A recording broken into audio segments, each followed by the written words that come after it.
Hi there, Agile friends. I'll come in here just with a quick note to let you know that the Agile Online Summit 2022 is coming soon. To know more, check out bit.ly/AOS2022. That's all one word, all lowercase, bit.ly/AOS2022. Now, stick around to the end of the episode if you want to know more, but for now, on to the show. Hello, everybody. Welcome to our Team Tuesday this week with Shahin Shaidai. Hey, Shahin, welcome back. Hey, thanks for having me back. Absolutely. So, Shahin, on Tuesdays, we talk about teams, and we'll dive into that in a second. But first, share with us, what's the book that most influenced you in your career as a Scrum Master? The book that most influenced me was I'm sure it's very popular these days. Everyone read that. It was the Agile Retrospective book by Daniel Larsen and Esther. Even from after years and years, I still go back to it. From some of the methods that is there, it's very especially if you don't have much toolkit in your toolkit box. To start with as a Scrum Master, I recommend reading the whole book and not just picking one part of it and practice it. Read the whole book. Make sure that you understand different tools that they are offering to you. Understand what's in it, what's the philosophy behind it, and go from there.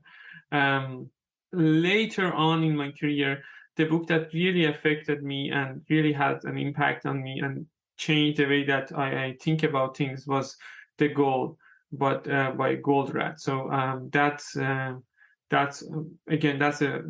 like a storytelling book that if you guys are liking to read a story, that's a good book. But it brings a perspective from the whole organizations, and as working with teams, typically we not necessarily have that perspective. So reading that book helped me a lot.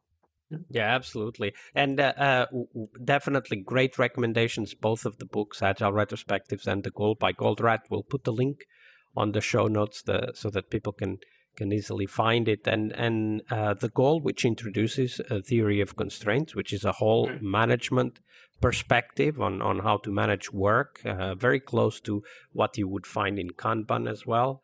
Is a whole body of tools, right? Like as Scrum Masters, we need to have a lot of tools in the toolbox. Right. That's why we do this podcast in the first place. And the theory of constraints is definitely something that will build up, that will fill up your toolbox. So definitely great recommendation. So Shahin, those were the books, but of course now we want to hear that story, the story of a team that, over time started with small things. Maybe, you started observing some small behaviors or whatever that was that ultimately grew out of proportion and became a problem for the team. So share that story. Walk us through how that pattern evolved over time in that team. So this is a story that you might not typically hear, but we saw the pattern and we were not understanding the pattern. So I evolved through my career to become an Agile coach. In a Scrum, there is no Agile coach, but you can think about I was helping other Scrum Masters, like in the larger organization. So I was a Scrum Master helper, let's say, and there was a Scrum Master that was struggling.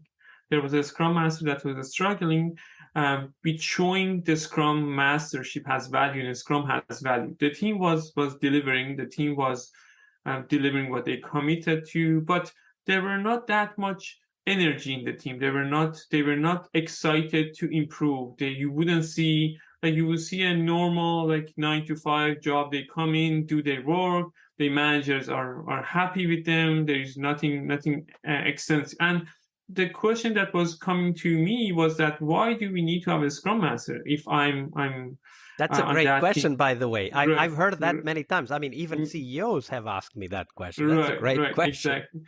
And we were there to help them to improve, help them to exceed beyond what the limits they have. So we have tried many different tools. We have started from different retrospective formats. We have started from customizing the the meetings and events they have. We started looking at the systems that they have, like the clients that they have, how the services providing, focusing on a flow of the work there, and try to find bottlenecks, like everything that you could imagine, like do the VSM mapping with them, like all of these things. Like although they were spending time with us on these things, nothing, the needle wouldn't move right on that. And it was So you when you say the needle wouldn't move, you mean like they were still acting as, just 9 to 5, just do the bare minimum. Okay. Yeah. They were delivering, right? But they were not, like, if we look for the past 3 or 6 months, nothing were different, right? So, and then from a couple of times we noticed that in the retrospective there is a pattern that's happening. There's a pattern that one of them throws something in, like discuss something, and then another person picks that up, and it takes the whole retrospective. So they would spend the whole retrospective on just one comment. Not on one comment, but after the fact that we realized that it felt like it was transcribed, like they have planned they have planned to talk in this way, and the way that it was planned was that every time that they talk about things that they could improve, the way that they map it was, at the end of the day, it was coming to the Scrum Master that needs to do many things. Okay, so it ended up with Scrum Master does everything. Right. So yeah, like they were coming with the improvement ideas, and at the end of the improvement idea or the action was all for the Scrum Master, and the group was agreeing on that. So as a Scrum Master, you cannot say, "Hey, it like you need to show you are practicing what you preach. You cannot go there and say, "Hey, we want to improve, but you guys need to improve and not me," right? So after a while, I left that organization. The Scrum Master left that organization. I was in one of a pre-COVID setting in a in-person community event. It was actually a development community event that I went to talk to, and I saw the developers from that team, and then I was like, "Where are you guys?" And we moved on. We went to different organization, and I was like, "Hey, we have tried so hard with your team. What was the silver bullet? What was the silver lining that we were missing there?" And they were like, "Oh, we were just we were too bored, and we were just planning to what to do in the retrospective, and planning how to play the system and game the system." And in my mind it was, "Oh my God, look at these guys. They had the time, they had the energy, they had." But they use it as if us for them was gain for them. Like, how this today in the retrospective, like, transcribe a story that they believe in it and then ends up on themselves, right? And actually, so that's a very good point. So there's two aspects to that. First is that developers are always committed and excited about something. It might just not be what we want them to be committed and excited about. Right. Then the second thing is, if the improvements in the retrospective end up coming to the Scrum Master needs to feel secure enough to say, "I'm sorry, guys, I can help you, but one of you needs to take the action." Right. Because my job is to be here and facilitate improvement together with you. But at the end of the day, it's your team, it's your responsibility, right? And it might be hard to say this the first time, but at the end of the day, that's what we want as Scrum Masters. We want the teams to take ownership, Right. to believe in what they're doing, and to improve themselves because they want to improve. Not because, Scrum says you have to have a retrospective and some improvement actions need to come out of it, right? Right. Yeah, and they were they were not this group that we were working with, it was an incubator group that they got a very highly talented people, part of a huge organization. This group was incubated, was small, And later on, they mentioned that we were not technically challenged at that group and at that organization.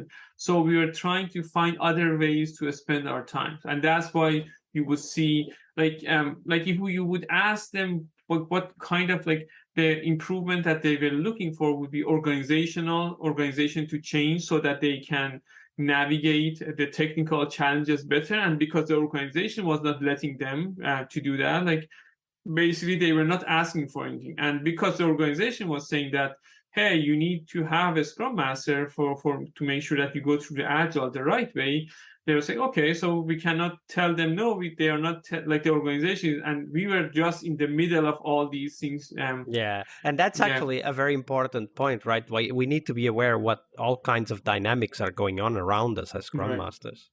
Absolutely. True. Great story. And as you said and promised at the start, a very unusual one at that. Thank you for sharing it, Shahin. No problem. Hi there, Agile friends. Thank you for sticking around to know more about this year's Agile Online Summit. The summit will have 4 keynotes and 4 tracks you will not want to miss. The keynotes will touch on critical topics for us, from delivering on time to helping you to focus on sustainability. The 4 tracks are tools, so we'll focus on tools you need to excel at your job, but also your mission. We'll also have a track on sustainability, which is, of course, about people and their sustainable pace, but it's also about how do we bring sustainability to the products and the planet we inhabit. We'll have a 3rd track about happiness, talking about doing what we love and, most crucially, loving what we do. And finally, the 4th track will be live. It will be mostly hands-on sessions to help you roll up your sleeves together with the presenters. Oh, and we will also have a coaching clinic, as we usually do, organized to help you discuss and get inspired to solve the hardest challenges you face at work. This year, we'll have a special emphasis on interaction with your peers, so get your ticket and join the Slack at bit.ly/AOS 2022. As always, we have free tickets for anyone that wants to attend live, and the VIP tickets for those of you who want to keep the videos forever. So check them out at bit.ly/AOS 2022. I'll see you on the conference floor. Tuesday is Team Day here on the Scrum Master Toolbox podcast, but tomorrow we talk about something that goes beyond the work we do with the teams. We will talk about how to lead change and what our guests have learned from leading and participating in change programs during their career. See you tomorrow. We really hope you liked our show. And if you did, why not rate this podcast on Stitcher or iTunes? Share this podcast and let other Scrum Masters know about this valuable resource for their work. Remember that sharing is caring.